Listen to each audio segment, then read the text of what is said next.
ஆகாஷ்வாணி மாநில செய்திப்பிரிவு வழங்கும் செய்திச் சுடர். வணக்கம் நேயர்களே, இன்று மீண்டும் மற்றொரு நிகழ்ச்சியில் உங்களை சந்திப்பது மிக்க மகிழ்ச்சி. இந்த வாரம் ஆகஸ்ட் 1ஆம் தேதி முதல் 7ஆம் தேதி வரை உலகம் முழுவதும் தாய்ப்பால் விழிப்புணர்வு குறித்த செய்திகள் எங்கும் ஒளிபரப்பப்படுகின்றன, பதிவு செய்யப்படுகின்றன, ஒரு விழிப்புணர்வு வழங்கப்படுகிறது. இது குறித்து நம்முடைய பேசுவதற்காக டாக்டர் ஐஸ்வர்யா பார்த்தசாரதி வந்திருக்கிறாங்க. அவங்க 10 ஆண்டுகளாக மகப்பேறு மருத்துவத்தில் சிறப்பு மிக்க வல்லுநராக திகழ்ந்து வருகிறாங்க. ஸோ அவங்கள நம்மளோட நிகழ்ச்சியில் வரவேற்போம். வணக்கம் மேம். வணக்கம்ங்க, ரொம்ப மகிழ்ச்சி உங்கள் நிகழ்ச்சிக்கு வந்தது. தாய்ப்பால் வாரம் அப்படின்றது நம்ம ஆண்டு காலமாக நம்ம கொண்டாடிட்டு வரோம். அந்த காலத்தில் ஒரு விழிப்புணர்வு ஏற்படுத்தணும் அப்படின்ற அவசியம் கிடையாது. ஆனால் இன்றைக்கு இருக்கிற காலப்போக்கில் ஒரு நவீன காலமாக இருக்கிறதுனால வேகமாக போகிற வாழ்க்கையில் நம்முடைய இயற்கை சார்ந்த விஷயங்கள், நிறைய விஷயங்கள் நம்மளால் செய்ய முடிவதில்லை. ஸோ இன்றைக்கு இருக்கிற சவால்கள் அதுக்கேற்ற மாதிரியும் தான் இருக்குது. ஏன்னா காலம் நேரம் அப்படின்றது நம்மக்கிட்ட இல்லை அப்படின்ற மாதிரி தான் இன்றைக்கி உலகம் போய்கிட்டு இருக்கு. இந்த மாதிரி இருக்கும்போது உலகத்தில் தாய்ப்பால் வாரம் ஒன்று கொண்டாட வேண்டிய ஒரு கட்டாயத்தினால தான் இந்த விழிப்புணர்வு அதிகமாக நமக்கு கிடைச்சிக்கிட்டு இருக்குன்னு வேணால் சொல்லிக்கலாம் இப்போ இருக்கிற சூழ்நிலையில். இப்போ முதல்ல நான் என்ன கேட்க விரும்புகிறேன் அப்படின்னா, ஒரு குழந்தை பிறந்த உடனே அந்த குழந்தைக்கு ஒரு தாய்ப்பால் அவசியம் அப்படிங்கிறது எவ்வளோ முக்கியமானது. ஏன்னா இப்போ இருக்கிற காலத்தில் கற்பந்தரிச்சு ஆரம்பித்த உடனே மக்கள் எல்லாருமே ஸ்கேன் எடுக்கிறாங்க. ஸ்கேன் எடுக்கிறதுல தப்பு கிடையாது. பட் ஆனால் அந்த ஸ்கேனில் என்ன ரிசல்ட் வருதோ அதை கூகுளில் போட்டு பார்க்கக்கூடிய ஒரு ஜென்ரேஷன் தான் இன்றைக்கி இருக்குது. அதனால நேரடியாக மருத்துவரிடத்தில் உங்களுக்கு ஆலோசனை கேட்குறதுக்கு பதிலாக இப்போ இன்டர்நெட் மூலமாக நிறைய விஷயங்களை மக்கள் தெரிஞ்சுக்கிறாங்க. இப்படி இருக்கிற பட்சத்தில் என்ன நம்ம ஒழுங்காக செய்யணும்? ஒரு குழந்தை பிறந்ததும் என்ன மாதிரியான விஷயங்களை ஒரு தாய் செய்ய வேண்டிய நிலைமைக்கு இருக்கிறாங்க? ஒரு நல்ல கேள்வி மேடம். முதல்ல இந்த வேர்ல்டு பிரெஸ்ட் ஃபீடிங் வீக், உலக தாய்ப்பால் ஊட்டும் இந்த வாரம் எதனால கொண்டாடப்படுதுன்றத நான் ஒரு சுருக்கமாக சொல்லிடுறேன். ஆகஸ்ட் 1லேருந்து ஆகஸ்ட் 7 வரைக்கும் 120 கண்ட்ரீஸில் இதை செலிப்ரேட் பண்ணுறாங்க. 1990 இன்னசென்டி டிக்ளரேஷன் அப்படிங்கிற ஒரு விஷயம் நிறைய ஆர்கனைசேஷனுக்கு இதை தாய்ப்பால் ஊட்டுறத ப்ரமோஷன் பண்ணணும் அப்படிங்கிறத சொன்னாங்க. இது எந்த ஒரு ரீசன்னாலனா, நம்ம நல்ல வசதியானவங்களில் ஓகே, ரொம்ப கொஞ்சம் ஏழ்மை நிலையில் இருக்கிறவங்களுக்கு சத்துணவு இல்லாட்டியும் ஊட்டம் அப்படிங்கிறது ரொம்ப வெளியிலேருந்து எடுக்க முடியாது. அந்த குழந்தைகள்லாம் ரொம்ப ஒல்லியாகவோ இல்லை அந்த குழந்தைகள்லாம் ரொம்ப அடிக்கடி உடம்பு சரியாமல் போகிறத பார்த்துட்டு இந்த தாய்ப்பால் ரொம்ப இம்பார்ட்டண்ட் அப்படிங்கிறது ஆஃப்ரிக்கா, இந்தியா இப்படிங்கிற மாதிரி சில அந்த காலத்தில் கண்ட்ரீஸில் இதெல்லாம் விடக்கூடாது இந்த கல்ச்சுரல் ஹேபிட்ஸை அப்படிங்கிறதுக்காக ஆரம்பித்த ஒரு நல்ல ஒரு பழக்கம். அது இன்னும் பிரபலமாக போயிட்டே இருக்குது. நம்ம வளர்ந்துட்டோம், ஆனால் நம்ம இன்னும் மனுஷங்க தான். நம்ம பயாலஜிக்கு எதிர்க்க எதுவும் ரொம்ப பண்ண முடியாது அப்படிங்கிறது. ஸோ இது நம்ம செலிப்ரேட் பண்ணுறது எதுக்குன்னா, பிறந்து 1 ஹவர்லேயே தாய்ப்பால் கொடுக்கணும் அப்படிங்கிறத ஒரு விஷயமும், அண்ட் முதல் 6 மாதம் தாய்ப்பால் மட்டுமே கொடுக்க வேண்டும். அதை தவிர இந்த பவுடர் பால் கொடுக்கறதோ இல்லாட்டியும் முக்கால்வாசி பேர் கிராமங்கள் சைட்லலாம் அந்த காலத்தில் எப்போ ரொம்ப விழிப்புணர்வு அதிகமாக இல்லையோ தாய்ப்பால் தவிர்த்து மாட்டுப்பாலும் கொடுத்துருவாங்க. ஏன்னா குழந்தை குண்டாவே இல்லை அப்படின்றதுனால அதை தவிர்க்கிறதுக்காகவும் அதனால் ஏற்பட்ட ப்ராப்ளம்களை, ஹெல்த் ரிலேட்டட் ப்ராப்ளம்களை தவிர்க்கிறதுக்காகவும், அண்ட் இந்த குழந்தைக்கு கொடுக்குற தாய்ப்பால் 6 மாதத்தோடு நிப்பாட்டாமல் 2 வயது வரைக்கும் மேக்ஸிமம் கொடுக்கணும் அப்படிங்கிறதுக்கும் ஒரு அவேர்னஸ் கிரியேட் பண்ணுறதுக்கான ஒரு மூவ் தான் இந்த வேர்ல்டு பிரெஸ்ட் ஃபீடிங் டே. என்ன நம்ம காலம் இருந்தாலும் நம்மளோட இயற்கை அண்ட் பயாலஜி மாறாதுங்க.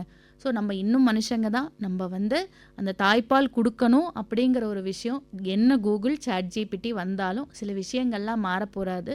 பெண்களுக்கு தான் ப்ரெக்னென்சி ஆவாங்க, பெண்கள் தான் குழந்தைய பேர் இருக்கும், பெண்கள் தான் தாய்ப்பால் கொடுக்கணும் அப்படிங்கிற இந்த பேசிக் விஷயத்த நம்ம ஞாபகம் வச்சுக்கிட்டு சில விஷயங்களுக்கு நம்ம அதுக்கு எப்படி அடாப்ட் பண்ணிக்கலான்றது மாத்திரம் நீங்கள் அழகாக சொன்னீங்க. அதாவது சாதாரணமாக சொல்லணும் அப்படின்னா, அந்த காலத்தில் 2 வயசு வரைக்கும் கொடுக்கணும் அப்படின்றது பொதுவாக ஏற்கப்பட்ட ஒரு கருத்து. எல்லார் வீட்லேயும் அது நடந்துட்டு தான் இருந்துச்சு. ஆனால் இப்போ இருக்கிற காலத்தில் வந்து உங்களுக்கு 2 வருஷம் உங்களுக்கு லீவ் கிடைக்குது. பெரும்பாலான பெண்கள் வந்து வேலைக்கு போகிற பெண்கள் ஏதாவது ஒரு விஷயத்தில் ஒர்க் பண்ணிக்கிட்டு இருக்காங்க. தகவல் தொழில்நுட்பம், ஐடியில் நிறைய பிள்ளைங்க வேலை பார்க்குறாங்க. அது இல்லாமல் பொதுவாகவே வந்து அந்த ஒர்க்கிங் ஸ்டைல் ரொம்ப மாறி இருக்குது. இப்போ காலையில் வந்து முந்தி காலத்தில் வந்து 10 மணிலேருந்து 5 மணி, இல்லை 9லேருந்து 4 மணி, அந்த மாதிரி விஷயங்கள் இருந்தது. ஆனால் இப்போது உங்களுக்கு வந்து அடாப்ட் பண்ண வேண்டிய கட்டாயத்தில் இருக்காங்க. நைட் ஷிஃப்ட்ஸ் இருக்குது, ஏர்லி மார்னிங் ஷிஃப்ட்ஸ் இருக்குது. அதே மாதிரி வந்து ஒரு குறைந்தது ஒரு 11 மணி நேரம் அவங்க வந்து வேலை செய்ய வேண்டியிருக்கு. ஸோ அப்படி இருக்கிற பட்சத்தில் என்ன மாதிரியாக வந்து அவங்க குழந்தைகளை கவனிக்க முடியும்? அந்த காலத்தில் வந்து தாய்மார்கள் வேலை வந்து வீட்டை சார்ந்து தான் நிறைய வேலைகள் செஞ்சுட்டு இருந்தாங்க. இப்போ காலத்தின் கட்டாயமாக இது போய் தான் ஆகணும். நான் நீங்கள் எல்லாருமே வேலைக்கு வந்தால் தான் வந்து நம்மளோட ஃபேமிலி லெவல் நெக்ஸ்ட் லெவலுக்கு போகும். ஸோ அந்த ஃபேமிலி ஜாயிண்ட் ஃபேமிலி ஸ்ட்ரக்சருன்றது கொஞ்சம் கொஞ்சமாக அழிஞ்சிட்டு வர்றதுனால தான் வந்து ப்ராப்ளம்ஸ் வந்து ஆரம்பிக்குது. இப்போது மகளும் வேலைக்கு போகிறாங்க, அவங்களோட தாய்மார்களும் வேலைக்கு போகிறாங்க. ஸோ அவங்களோட நிறைய பேர் வீட்டில் அவங்க பாட்டி இன்னும் சப்போர்ட்டுக்கு இருக்காங்க. சில பேர் வீட்டிலலாம் வந்து ஊரில் கிராமங்களில் தாய்மார்கள் அவங்களோட தாய் அண்ட் அவங்களோட ஃபேமிலி இருக்குது. இங்கே வந்து வேலைக்காக வரும்போது ரொம்ப அந்த ஃபேமிலி ஸ்ட்ரக்சர் கட் ஆகும்போது தான் இந்த ப்ராப்ளம்ஸ்லாம் வருது. ஒரு ஹெல்ப் கட்டாயமாக எடுத்துக்கணும். ஹஸ்பண்ட் அண்ட் ஒய்ஃபோட இன்வால்மெண்ட் ரொம்ப முக்கியம். தாய்ப்பாலை டைரெக்டாக தான் கொடுக்கணும்னு கிடையாது. நம்ம வந்து பம்ப் பண்ணி அதை எடுத்து ஃப்ரிட்ஜில் வச்சு ஃப்ரோசன் மில்காகவும் நம்ம வந்து கொடுக்கலாம். அப்படிங்கிற ஒரு நியூ விஷயத்துக்கு இவங்க அடாப்ட் பண்ணி தான் ஆகணும். அதை நம்ம பண்ண முடியாது, பண்ணால் அது விஷமாயிடும், அந்த மாதிரி விஷயம்லாம் கிடையாது. இதெல்லாம் ரொம்ப அக்செப்டட் மெத்தட்ஸ். இதை 2 நாள்லேருந்து 3 நாள் வரைக்கும் நார்மலாக ஃப்ரிட்ஜில் வச்சுக்கலாம். ஃப்ரீசரில் போட்டால் 6 மாதம் வரைக்கும் வச்சுக்கலாம் அப்படிங்கிறது. ஸோ எப்பெல்லாம் கிடைக்குதோ பம்ப் பண்ணி அந்த மாதிரி நம்ம போட்டோம்னா நீங்கள் இல்லைன்னாலும் அந்த ஊட்டச்சத்தை வேறு யாராவது தாயோ இல்லாட்டியும் அவங்க அப்பாவோ இல்லாட்டியும் வந்து அவங்க தாத்தாவோ யார் வேணால் கொடுக்கலாம். ஸோ இதெல்லாம் வந்து ரொம்ப ஒரு ஈஸியான மெத்தட்ஸ் அடாப்ட் பண்ணுறது. இப்போ இந்த 3-3-3 ரூல் அப்படின்னு சொல்கிறாங்க. 3 மணி நேரம் 3 மணி நேரம் வெளியே வச்சா பால் கெட்டு போயிடும். அந்த மாதிரி வந்து ஒரு சில விஷயங்கள் வந்து பேசப்படுது. அதாவது ஒரு தாய்ப்பாலை வந்து ஃப்ரீஸ் பண்ணால் கூட அதை கரெக்டாக ரூம் டெம்பரேச்சருக்கு கொண்டு வந்து அதுக்கப்புறமா தான் ஃபீடிங்க்கு வைக்க முடியும். ஸோ அந்த மாதிரி இருக்கிற நேரத்தில் குழந்தை அழுகும்போது உடனே வந்து அதை எடுத்து கொடுக்கறதுக்கு அப்படிங்கிறது வந்து கொஞ்சம் அங்கே ஒரு பிரச்சனை இருக்குல்ல, அதை எப்படி நம்ம டீல் பண்ணுறது? இது நான் சொல்லிடுறேங்க. ஸோ முதல்ல ஃப்ரோசன் மில்க்கு அண்ட் வந்து ஃப்ரெஷ் அந்த ரெஃப்ரிஜரேட்டட் அதாவது மில்க்குன்னு பார்த்தீங்கன்னா பெஸ்ட்டு வந்து எப்போவுமே ஃப்ரெஷ் தான், இல்லை டவுட்டே கிடையாது. அடுத்தது வந்து ரெஃப்ரிஜரேட்டர் எடுத்து ஒரு 2 நாளில் நம்ம யூஸ் பண்ணுற ஃப்ரிட்ஜில் வச்சுருக்கிற மில்க், அதாவது ஒரு 2வது இல்லை 3வது தட்டில் வச்சுருக்கிற மில்க். அதுக்கப்புறம் தான் ஃப்ரோசன் மில்க். ஃப்ரோசன்கிறது நம்ம ஃப்ரீசர் உள்ளே போட்டு யூஸ் பண்ணுற மில்க். இதில் ஏன் வந்து அதை விட பெனிஃபிட்ஸ் கம்மினா சில இந்த லிவிங் செல்ஸ்ன்னு சொல்லுவோம். தாய்ப்பாலுங்கிறது வெறும் பால் கிடையாது, அதில் செல்கள் லிவிங் செல்ஸ் எல்லாம் இருக்குது, ஊட்டச்சத்து கொடுக்கக்கூடியது. அதெல்லாம் கொஞ்சம் அழிஞ்சு போகிறதுக்கான சான்சஸ் வந்து இருக்குது. பட் வேறு வழியே இல்லைன்ற போது எதுவுமே இல்லாததுக்கு பவுடர் பால் கொடுக்கறதுக்கு இது பெட்டர் அப்படிங்கிறதுனால தான் நம்ம இதை சஜஸ்ட் பண்ணுறோம். எப்படி ஸ்டோர் பண்ணணும் அப்படின்னு பார்த்தீங்கன்னா ஃப்ரெஷ் மில்க்கு நீங்கள் எடுத்து 4 மணி நேரம் வரைக்கும் யூஸ் பண்ணிக்கலாம். So rule of 3 rule of 4 எப்படி வேணால் சொல்லலாம். அண்ட் ரெஃப்ரிஜரேட்டட் மில்க் வந்து 4 நாள் வரைக்கும் யூஸ் பண்ணிக்கலாம். ஓகே. அண்ட் ஃப்ரீசரில் இருக்கிற மில்க் வந்து 4லேருந்து 6 மாதம் வந்து நம்ம யூஸ் பண்ணிக்கலாம். சில பேர் வந்து 12 மந்த்ஸ்ன்னு கூட சொல்கிறாங்க. பட் ஜென்ரலாக நான் 6 மாதம் மட்டும்தான் நான் வந்து சொல்லுவேன். அண்ட் ஒன்ஸ் நீங்கள் ரெஃப்ரிஜரேட்டர்லேருந்து எடுத்துட்டீங்கன்னு வச்சுக்கோங்களேன், அதை வந்து ஒரு நாளைக்குள்ளே யூஸ் பண்ணிடணும். இதுதான். ஒரு நாள் பூரா அது கெட்டு போகாது இல்லையா? உள்ளே இருந்து நீங்கள் வெளியே எடுத்து வச்சா எப்படியும் ஒரு சின்ன இதில் தான் கொடுப்பாங்க. அப்போ வந்து அது எவ்வளோ அளவுக்கு குடிக்க முடியுமோ குழந்தை அந்த அளவுக்கு எடுத்துட்டு நான் சொல்கிறது என்னென்னா ஒன்ஸ் அதை எடுத்து வெளியில் வச்சிட்டிங்கன்னா 4 மணி நேரம் தான் இருக்கும். சப்போஸ் நீங்கள் ஃப்ரீசர்லேருந்து எடுத்து அதை பாலை சுட பண்ணி வச்சிட்டிங்கன்னா திருப்பி நீங்கள் ஃப்ரிட்ஜுக்குள்ளே வச்சுக்கலாம், ஃப்ரீசரில் வைக்காமல். பட் அதை அந்த ஒரே நாள்லேயே நீங்கள் எடுத்து முடிச்சிடணும். அதுக்கப்புறம் நீங்கள் தூர தூக்கி போட்டுடணும். ஸோ இப்போ இன்னொரு விஷயம், மதர் ஃபீடிங் அப்படிங்கிறது வந்து இந்த மாதிரி வேலைக்கு போகிற பெண்கள் எப்படி அதை வந்து அவங்க ஹேண்டில் பண்ணுறது? இப்போ காலையிலேயே வந்து அவங்க பம்ப் பண்ணி வச்சிடணுமா, இல்லை வந்து இப்போ நீங்கள் வந்து 4 மணி நேரம் வச்சுருக்கலாம் அப்படின்னு சொல்கிறீங்க. ஸோ அது வந்து ஒரு 4 மணி நேரத்துக்கு ஆஃபீஸ் போயிட்டு வரக்கூடிய நிலைமையில இப்போதைக்கு இல்லை. ஸோ ஆனால் நாம் என்ன கேள்விப்படுறோம் அப்படின்னா நிறைய க்ரெஷஸில் 9 மாத குழந்தைகள் 7 மாத குழந்தைகள் எல்லாம் வச்சுருக்காங்க அப்படின்னு சொல்லிட்டு. ஸோ இப்போ அந்த 4 மணி நேரம் அப்படின்னா அவங்க கரெக்டாக அந்த 4 மணி நேரம் பார்க்கணும் இல்லையா? கட்டாயமா ஒன்ஸ் அந்த பிரெஸ்ட் மில்க் வந்து ரெஃப்ரிஜரேட்டருக்கு போகாம 4 மணி நேரம் வந்து வச்சுக்கலாம். அதுக்கப்புறமா எடுத்து நீங்க ஃப்ரிட்ஜில் வச்சிடணும். கிறிஷஸ் அந்த மாதிரி இடத்துல இப்போ ஃப்ரிட்ஜ் எல்லாம் இருக்கு, லேபிள் பண்ணி இது இவங்களோட பால் தான், இந்த குழந்தையோடது தான் எடுத்து லேபிள் பண்ணி கொடுத்துடுறாங்க. ப்ராக்டிக்கலா என்ன பண்ணலாம்னா முந்தானி நாள் நைட்டே வந்து எடுத்து நீங்க ரெஃப்ரிஜரேட்டர்ல வச்சிடுங்க. அன்னைக்கு மார்னிங்கான சப்ளையை வந்து நீங்க பேபிக்கு டைரக்டா கொடுத்துட்டு நீங்க கிரெஷ்ல கொண்டு போய் விட்டுட்டு அண்ட் முன்னாடி நாள் நைட்டோட அந்த மில்கை வந்து கொடுத்துட்டீங்க அப்படின்னா கரெக்டாக இருக்கும்.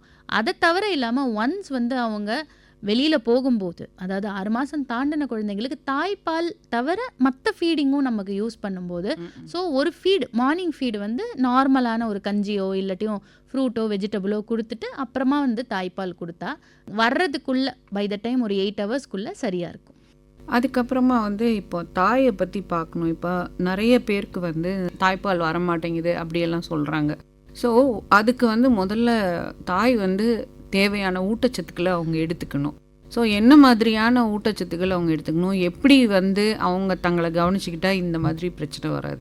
மெயின் திங் வந்து இதில் தேவை வாட்டர் ஹைட்ரேஷன் நல்லா இருக்கணும் தாய்மார்களுக்கு. ஏன்னா நம்ம கொடுக்குற பாலில் 98% வாட்டர் தான். ஸோ நல்லா தண்ணி குடிக்கணும்.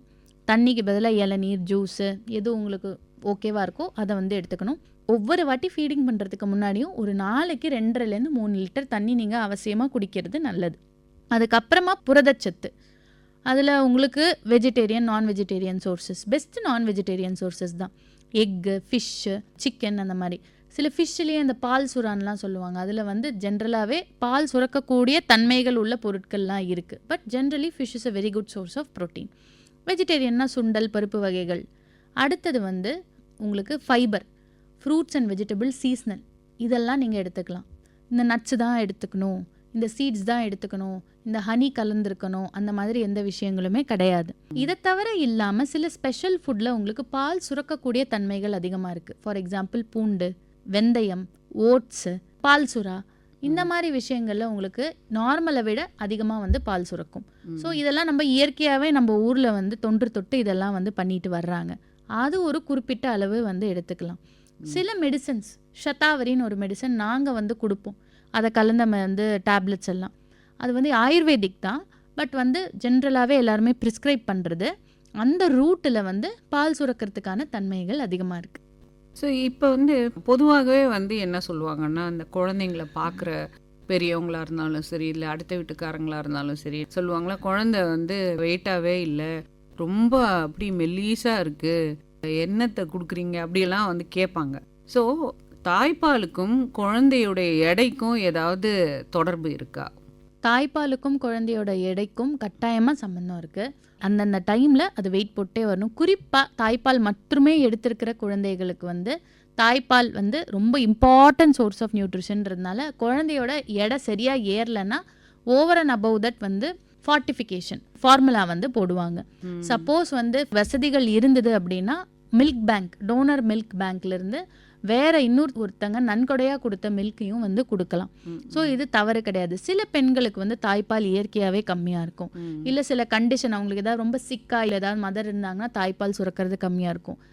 ஏஜ் அதிகமான தாய்மார்கள் 35 வயசுக்கு மேலே குழந்தை பிறக்கும்போது அவங்களுக்கு கொஞ்சம் தாய்ப்பால் வருது, இல்லை ட்வின்ஸில் வந்து தாய்ப்பால் வந்து ஒருத்தருக்கு போதுமானதாக இருக்கும், இன்னொருத்தருக்கு கொஞ்சம் கம்மியாக இருக்கும். இந்த மாதிரி டைமில் வந்து நம்ம ஃபார்ட்டிஃபைடு ஹியூமன் ஃபார்முலா எடுத்துக்கிறது தவறு கிடையாது.